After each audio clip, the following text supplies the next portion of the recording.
Welcome to What Have You, featuring Rachel Jankovic and Rebecca Merkel. This audio is brought to you by Canon Press.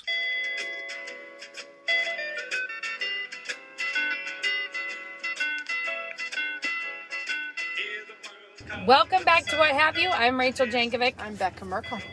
And in the back seat is our guest of honor. Hello. Say who you are. Say who you are. Jemima Merkel. Yes, Jemima. Daughter of Jemima Becca. is frequently the one who is doing videos. Like when we did the pie thing, she was the one doing She's that. been present. I've She's been around at in the events. always. Not Always. center stage. I was thinking you sneak by a lot without getting your name mentioned. You had the idea for the pie video, and you made it happen, and yet somehow stayed out of the spotlight. So we raked her in today after her class, pulled her into the back seat. Due to her new life as a political activist who's particularly fighting on the internet about nose insults. Yeah, nose. I'm the nose girl. Yeah, so we were going to back this train up and tell you how it came to pass that Jemima became an incident. Such a target. Such a target. We'd like to Nose start insults. maybe a survey, maybe an online survey. People could vote. Do you like Jemima's nose? Yay or I'm nay? so glad it got to have its time in the public to Yeah. be discussed. Once somebody does a super ugly, it is funny because what it really brings out of the bushes is all the sweetie nice people who are just very hurt that someone was really ugly. Even though the I got initial... a lot of private messages affirming the nose. So. Yeah. Wasn't it someone saying your nose was just too big to fit in a mask? Well, we got to It back was. this up. Here's It the thing. We was. got to back this up and get us to the right plot point in sequence. So, I feel like we should just go ahead and tell everyone that we already said all this, but we weren't We did. We recording weren't it. We thought recording it. we did a great intro we to did. the topic, We but we did. didn't We record talked it. at length about it, and then it turned out the recorder wasn't on. So, okay, we're going to try this again. So, Take two. we've had a mask order in Moscow, Idaho since July 2nd. Way too long ago. The mayor threw an emergency order at us back at the beginning of July. Then the city council extended it. Then they extended it again. And it's important to know that 0 peoples have been in our hospital with it. Nobody has died of it. Nope. By their sewage calculations, we all have it, and yet nobody knows. So it's like we don't know how sick we actually are. We all are doing we all well. feel fine. Yeah. So anyway, there's been this sort of tense time with masks for months now.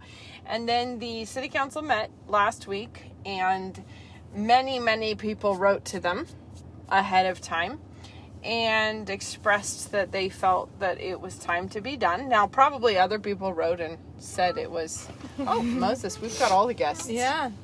You can keep going. So, okay, all right. There's Rachel. 2 of you. You can carry on the we can conversation. Carry talk. the All right, conversation. So many people wrote. They had this meeting. They had loads of people stand up and testify, or, like do their 3 minutes at the mic. Out of all of them, there was only one person who wanted to continue the masks. And at the end of all of that, unanimous, they extended it to January, and they wouldn't tell anybody. Tell us why. Well, so at the last Metrics. meeting, didn't they say it was because the overwhelming numbers of private emails and stuff were asking for the mask order to be continued? Yes, they And then decided this- that. Yeah, it was the people of Moscow prefer it with it. But Yeah. at this one, someone asked for the numbers of emails, and they were like, "We can't give that to you." Well, they also, So- not only could they not give it to us, they were like, we only know that we got a lot of emails and we Don't read know them all. what they were about. Yeah, so we did read them. Though. So they basically extended it till January. They had no definitions of what number we would have to hit to come out of the masks. And so it was just kind of an indefinite state of affairs is what they gave us. And so the next day, or 2 days later, our church planned a flash psalm sing just outside of City Hall. And we were going to sing 3 songs and go home. And it was going to be 15 minutes and not masked. So it was basically a lot of First Amendment rights rolled into one. So the right to, petition the government for a redress of grievances, peaceably assemble, religious assembly, you know, we were going to do that 15 minutes. No. And it's important to note that without an emergency order specifically nullifying those things, it doesn't. Yeah, because that's the emergency order makes an exception for constitutional rights. It does. So it's right. completely. So the point is, nothing about doing what we did was illegal in any way, and it shouldn't be illegal. Right. No, in any everything way. about it was very protected by the laws. So anyway, we go down there, and Rachel wasn't there because she had soup night coming. And we showed up. We show up. They had spent all morning, because they had heard about it. They spent all morning. That's Moses. He's in here also. It's a packed car. They painted little dots on the parking lot, 6 feet apart, and then put signs up everywhere. Like, it was so they could prove that you were standing close. Yeah, to right. So they had hard facts, and then they had like a little wall of cops all against the building, all masked up and like ready. And the second we show up, Papa was like, "They're gonna give you immediate citations unless you stand on the dot. Let's go." Yep. And we started singing, And and, so we the started cops singing. just started walking forward. And it was a very strange experience. It was. And Yeah. so they came around, they started asking people are you members of their household and everything else. We were standing right next to a very sweet couple that got tapped on the shoulder and told they needed to produce ID, and they said that they were, singing right now. I mean, I don't know. Because we're not a stop and identify state. Yes. You don't can't have to show your ask ID. for ID unless they're breaking the looks law. like you're breaking a law. But you're which also not clearly- allowed No, to ask if you're in the same household. They can only cite you if they're already citing you for something. Yes. If you're being cited for something, you have to give them your ID. If they're Yeah. just trolling your ID for potential citations, you Yeah. do not need to do that. Exactly. So basically, this couple standing right next to us got cuffed, loaded up into a cop car during Amazing Grace and the doxology. And then another guy in our church also got arrested, Gabe Wrench from Cross Politics. So he got arrested and taken away. This other couple who was just standing there singing, they happened to be at the back, so they got tagged. Anyway, taken away to the prison for this incident. So anyhow, at the end of this moment, I should say, I promptly burst into tears, which I have not done. I was just going to say that I wanted to tell people from other places this, but now you've thwarted this, which is to say that the mood of everyone here that I know has been very jolly, joyful, full of cheer, and it has not been, because I've gotten a lot of messages from people in other places who caught wind of it some other way, who are like devastated for you guys. And the reality is that we are doing really well. But now Becca's, that's okay, thanks. Becca is now thwarting that by saying she sobbed her way home. So send your sympathies to Becca. In the moment, it was awful. Different than, it was, extremely heightened in the moment. When I say jolly, I actually don't mean people were taking it seriously. Like when we did the follow up on Friday, hundreds and hundreds more Christians came from many different churches, and also most all the people I know, everyone made arrangements for like where their kids would go if they got arrested. Nobody was taking it lightly, like this isn't something serious.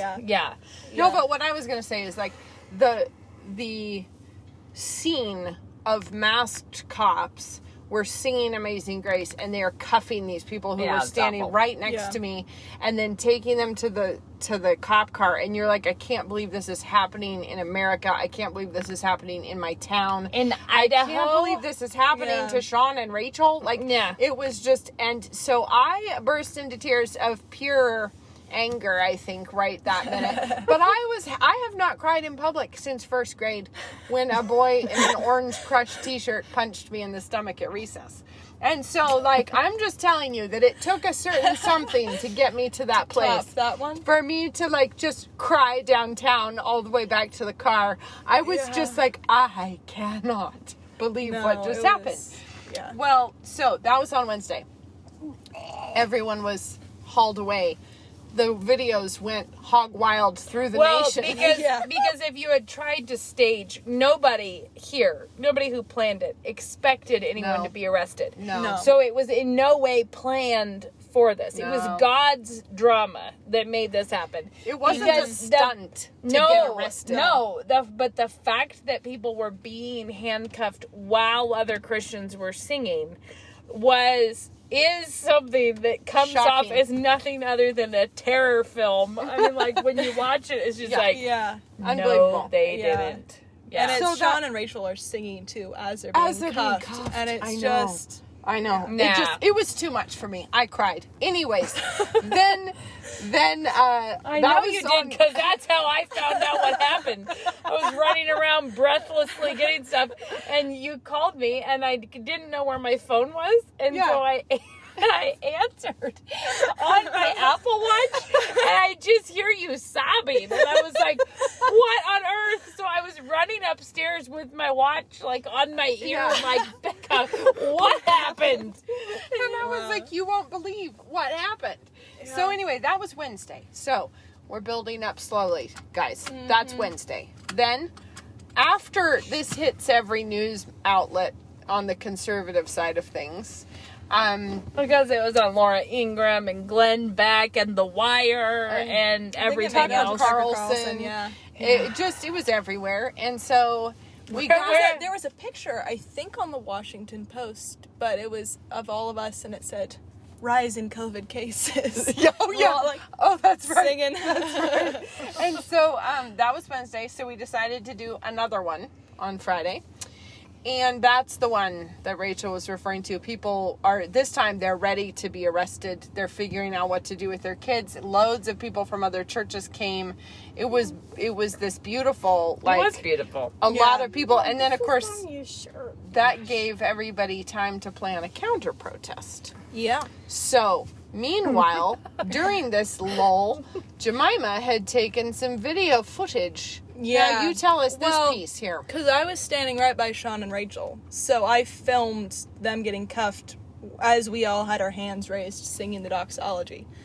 And I posted it. That's your most famous film I know. Yeah. I posted it. And it blew up. Like, it got a couple thousand shares, I think. But somehow, some hater found it. And I didn't know this, but they have little, like, Facebook groups specifically for trolls. Yeah. And someone will get reported, and they'll all come and crash down on you. So you got treated. I was trying to write a paper for philosophy on the rational nature of the soul. Did you change your topic? You changed your topic to the irrational nature of the internet. Trying to write about how rational we are. And then I kept getting notifications on Facebook, and I didn't check them for a while because I thought, like, I was just getting shared or something. And then eventually I found out that I had triggered the haters, and they were going back a ways. And so they didn't actually comment on the Sean and Rachel video because I think the pathos is so clearly with them. It's hard to be ugly about it. So what they did is they went back a couple posts to Judah and I had gone into Walmart, and we taped little socks on our faces. Yeah, I remember that. Which I still think is a much more effective option, because it was actually hard to breathe in those, you know?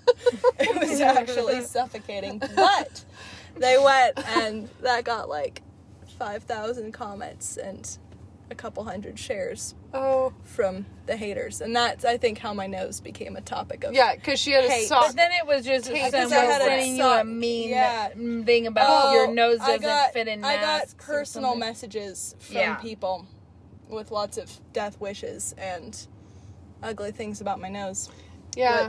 And the nose, it was because one It's kind girl, of like some families, I feel like some families do things like bar mitzvahs, and in our family it's the trolls. It's when you get your own first batch of trolls on the internet. Now we know you're really a woman. Really come of age. Well, but they started in, like, if your nose is too big, ugly, you know, why don't you just... if it can't fit in a mask, just say so ugly. I think it should count as a medical exemption, though, if my nose is too big. But then they're like, catch COVID and die. Yeah. You know, like. Yeah. But then, yeah, so then a little hashtag began of, I stand with Gemma's nose. I think it was oh yeah, it was. Stand with Gemma's nose. And then, and then the people coming through to reassure you. I did get a lot of personal messages about how my nose is just the perfect size. So.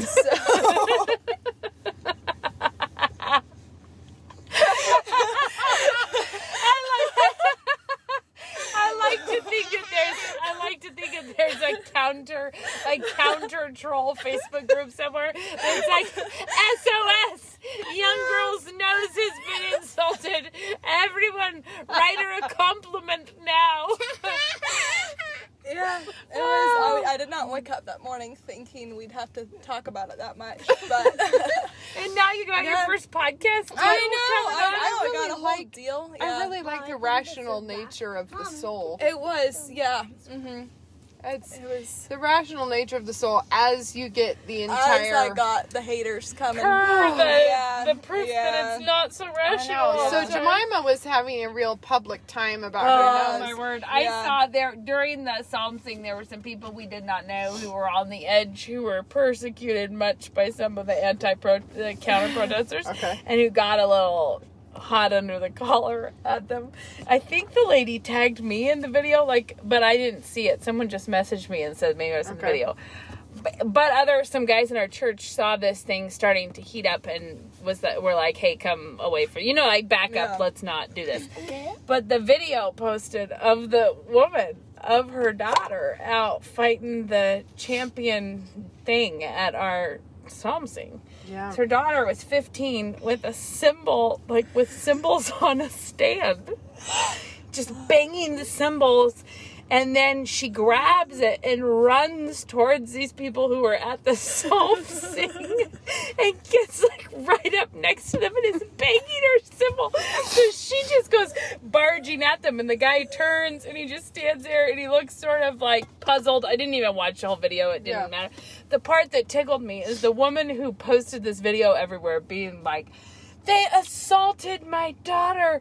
Because I think her daughter was the one with the cymbal? Yeah, I think the guy grabbed her cymbal to shut it up for a minute. And she's like, they assaulted her. And in her video, their 15-year-old grabs a cymbal and is running towards these people banging it. And she says, you go, baby girl. You go. And I didn't want to watch the rest of it. I think it was just a special event of people, people getting provoked when they should have not have gotten provoked. But also, what happened may have been not brilliant, but it was not assault in any way. But the idea that you should be able to run around with a cymbal in people's faces without any consequence to you. Well, because that little...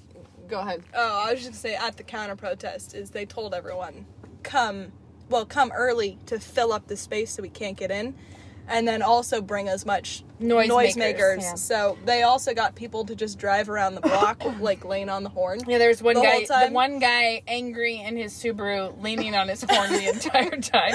As we were leaving, we walked past this guy who was standing with a little speaker, a radio speaker thing that was tuned to obnoxious fuzzle, and he had that cranked up. And he was just standing there, and I said, well, thanks for coming, blessings. And he said, no. And then he said, you don't want blessings? And he said, no. And I said, too late. you got him. But I just felt sometimes, guys, there's this whole thing about read the story you're in, and just notice if you're the person who's running around with a cymbal banging it in people's faces, or if what sounds like the best choice is nasty static on a radio blaring, maybe you should think about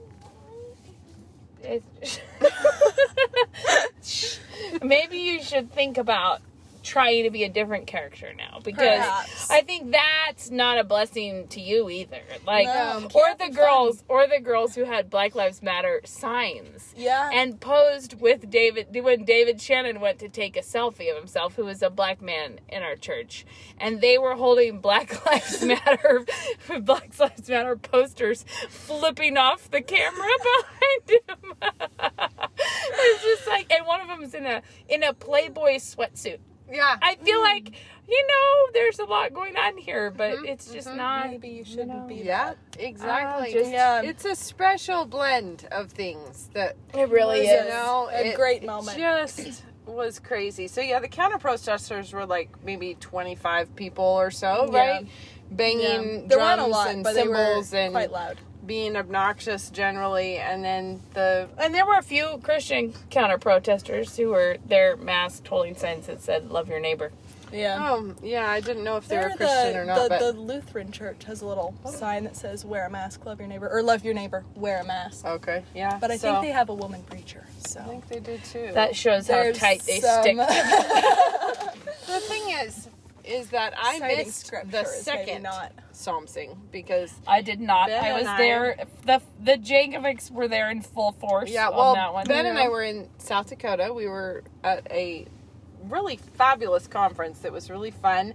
So I know a number of you were at the conference. So hello, this is me saying hi. There were a lot of podcast listeners there, but I was giving my first talk during the time that the psalm sing was going forth. So other people had to arrange what would happen to their children if they were arrested. I was more wondering, how will I do well giving a talk if my children are being arrested whilst I am gone? Trixie. I know, To keep that but up. you guys stayed. You eluded Yeah, arrest. One thing Eluded that I've thought all along, though, is that if anything about the current public narrative shows you anything as a parent, it's that our kids are going to have to be 5 times bolder, more courageous, more resilient, and more joyful than we ever even imagined needing to be. Right. And I am so thankful and blessed to see it, not just in our kids, but to see it in the young kids in our church, how much Yeah. they are actually growing up willing to have the awkward conversations and willing to be the person. Well, Yeah. Great. it's like that Lewis quote in That Hideous Strength where he says everything is always sharpening and coming to more of a point. And I feel like we are really seeing that right now, because there is even less of a possibility of neutrality now. Yeah. You can't coast by on anything without me. I mean, it's almost like, I've been telling you, I tell the security guard at the Walmart that I have a religious exemption, like to get into Walmart. I'm telling him I'm a Christian, and I'm consequently, my faith is opposed to tyranny. Yeah. You're like, has it come to this? It was funny because Bella and I went into Walmart with McDonald's bags on our faces, just and it was like we had to stop and talk with the security guard and be like, it's technically legal, we're allowed on in here. But it's interesting that it's now every time you go to Walmart, you're gonna have to deal with a security guard. You're gonna have to have an interaction. And about I was something. going in there to buy a mask so I could go to Ulta. So it was. Well, it was you should have just got one of their free ones by the door. Do they give those? Yes. Oh.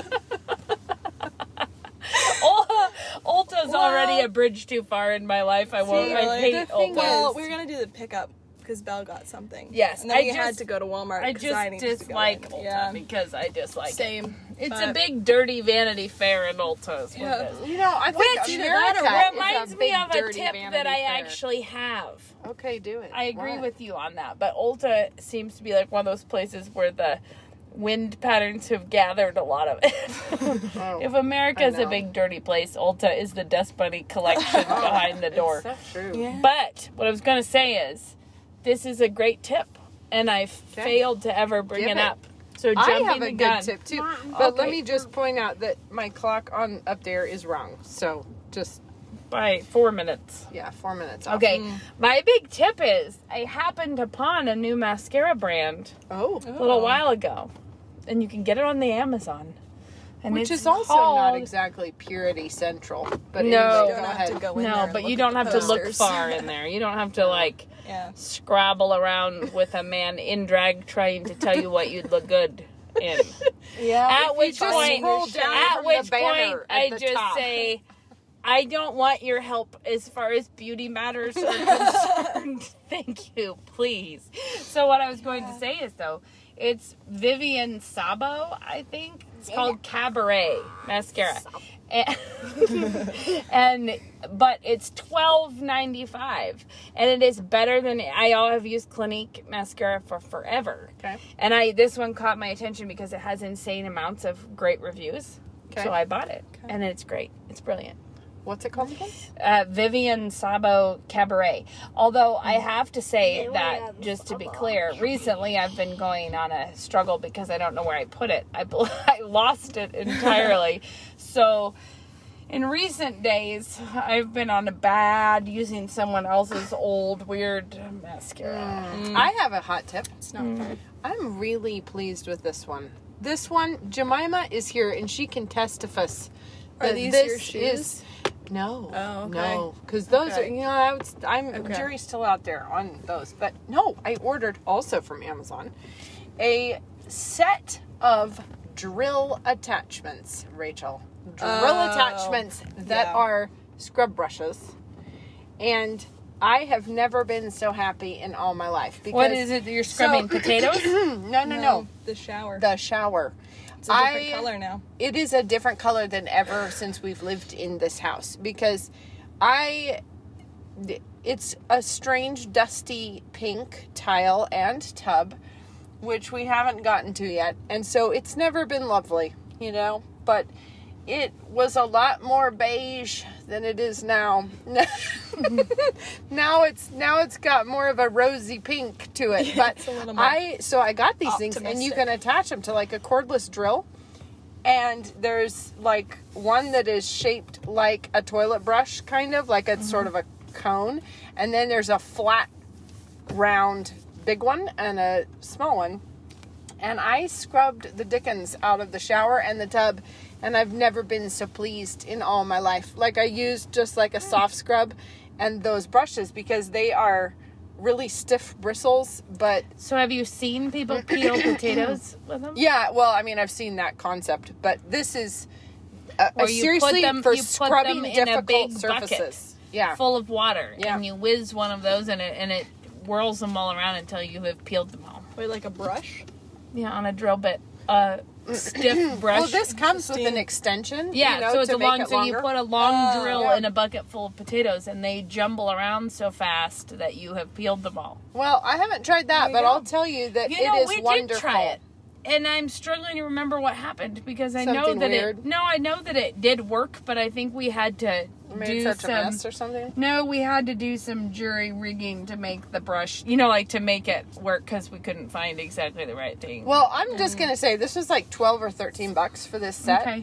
and it was worth it because it took me a long time to scrub my way across the tub, but the little one takes all that build up off of the faucet and everything. Yeah, it was just really, really delightful. Kind of heavy to hold your drill. It is heavy, but you know what? And I guess it you don't is. have to scrub as much with Yeah, your it's a different muscle, but you should couldn't have gotten that much You should scrubbing. try some balance poses while you do it. It would be like a really highly tuned workout, like holding the drill bit.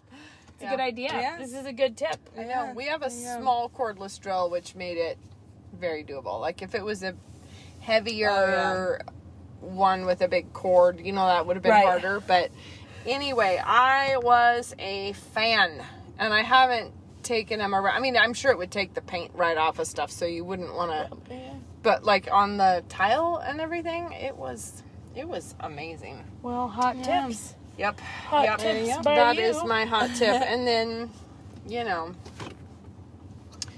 I don't know, circling back around. What do you do, Jemima, when the universe is being rude about your face? That universe. Not much. I mean, what can you do? Have I told you what I say to people when people go off? Because sometimes someone will be like, "You're the worst." You are, every once in a while, there's somebody who was really cheesed off at me, and it was a person who was trying all manner of insults on me. Like seriously private messaging me to say, it's someone I don't know who's never been on this side of the country saying, your husband doesn't love you. Mm-hmm. He's only, and you're like, you don't know my husband's name. I don't trust you to have the deets. Authority. I don't think you really have the deets on this. But they say, and you're this and such and this and that. And I would always come back in with it. And I'm ugly. And it's funny. Just went straight to just went straight there. It's funny how often if you say, like, and I'm ugly, it triggers people right back into being like, no, you're not. Not these people. No, not these those people. No, this exist was on Facebook. This was someone who was trying all means to try to get me to. How many nose messages really were you raking in? I mean, was this? I think I'm trying to remember. There was a lot in the comments section on stuff. Was my nose? Because I think hers. I think she was inspired by someone else. The PM. But okay. It was a lot of tidbits. Jemima was texting our family chat to say, everyone, I've never been so insulted or affirmed about my nose in my whole life. Did you say this in this one already, or did we say that in the one we forgot to record? I don't know. In what? I feel like I'm having deja vu, like we already said this. No, but it was funny. It was. Yeah. It was funny. I think the key is to not care. Not care. Well, sometimes you think, man, what a bummer life would be if your happiness was hinged upon. Well, I was told actually today by Lucy, maybe, I don't know if you heard this, but she said that someone said at the counter protest, he told them that he knew for a fact that Doug Wilson wouldn't ever speak to a woman. Mm-hmm. Ooh, he told that to. You know what you should do if that's your approach on the slander? Go find the women in Doug Wilson's family and tell them. Tell them that. It was Amira, I think. Really? And Amira was like, I have spoken to him. You would say, seems false fine. One. You have deceived me. Yeah. One time I ran into a woman who was wearing a full-on sandwich board. A woman I'd never met. What I knew of her because of her internet deeds, but she was standing in a full sandwich board that she had handcrafted that said, Doug Wilson is a racist. And I just said, what's funny is I know him. I happen to know him, and he isn't. And she was like, yes, he is. And I said, well, he's my dad, and I think that if he was a racist, he's really not handed on. Like he's really kept his cards incredibly close. Then those closest to him don't know. Believe he holds an opposite position. Yeah. She's like, you don't understand. You don't understand. I have the inside knowledge. I thought she said to you, you don't really know him. Yeah, she did. It's like, well, he's really my dad, and I don't think you've even talked to him. I said, have you talked to him? I don't have to know. And I was like, you don't, do you? Well, and you forgot, he doesn't talk to women. So. He doesn't. So how would you find that out? I do have to say, one thing I do want to say, just as an aside, is that sometimes in community affairs, the men folk do something that makes some of the women folk more nervous, right? Like, although Gabe getting arrested, and obviously Rachel Bonet was right there with Sean, but Gabe getting arrested, I know his wife Annie was like, well, I'm pretty sure he's living his best life right now. She was fine about it. But we all, I just think it's so important that women not try to patrol the dealings of the men. In the sense that it's important for us to be camp followers and come along behind the conflict and be confident and brave and courageous. But to do it from not trying to become the generals or trying to get out in front and tell everyone that tone is wrong. No. Don't do this, men. And I think that's really difficult because I think women either think they should be cowering in fear, like to think I should be courageous and confident and bold, but also not in the lead. Like I'm also not in the lead, and I'm also not in charge of the leaders. I'm also not. I'm not the mom. I'm not the room mom for these people telling them how to do it. The elders of my church. church. The elders of the church do not need you to room mom them. No. They need you to come along with feminine confidence and joy. And loyally. And loyally. Yes. Exactly. And not to think that if you're courageous, that means getting out in front of the men and telling them how to do it. No, and if you get accidentally swept up in it such that the turkeys of the universe are reaming your nose, you know, keep a smile on, which Jemima did an excellent job of getting a kick out of it. Well, I suddenly had a flashback to 5th grade. Okay. When I don't know, there was some sort of recess drama that had been happening, and I don't remember what it was, but I was talking to Dad. I remember him, like, I think he drew a little diagram. He was like, so everyone's heart is like a bucket, and it's filled with, like, how secure you are, and some people just don't have a lot in their bucket, and if they don't, they run around and they trip people and try to get the slosh and catch it in theirs. And that was, as the nose comments came in, I was like, maybe they're trying to fill their insecure have bucket. my bucket. Yeah. It was funny. Well, we used That to was tell our my- kids all the time that your emotions can be like a big, tall, clearly in the metaphors we used with children, your emotions can be like a big tower of blocks, like where they're all stacked up. And we were like, but you may not let any random stranger have access to that. Like Right. some random kid at school cannot have the power to flick one of the blocks and have you just fall apart. Like there has to be some walls around this tower of blocks. And when it is a random stranger who's having an ugly time with a symbol, that should not have Maybe you any shouldn't actual care. access to your emotions. Like it's Yeah. like, well, there's that. That's happening. All right. Yeah. I should go pick up the other Yeah, kids. we're Until cutting this next time. one shorter. Moses, say, see you next time. See you next time. All right. Thanks for joining us, right. Gemma. All right. Bye. Bye. Thanks, Moses.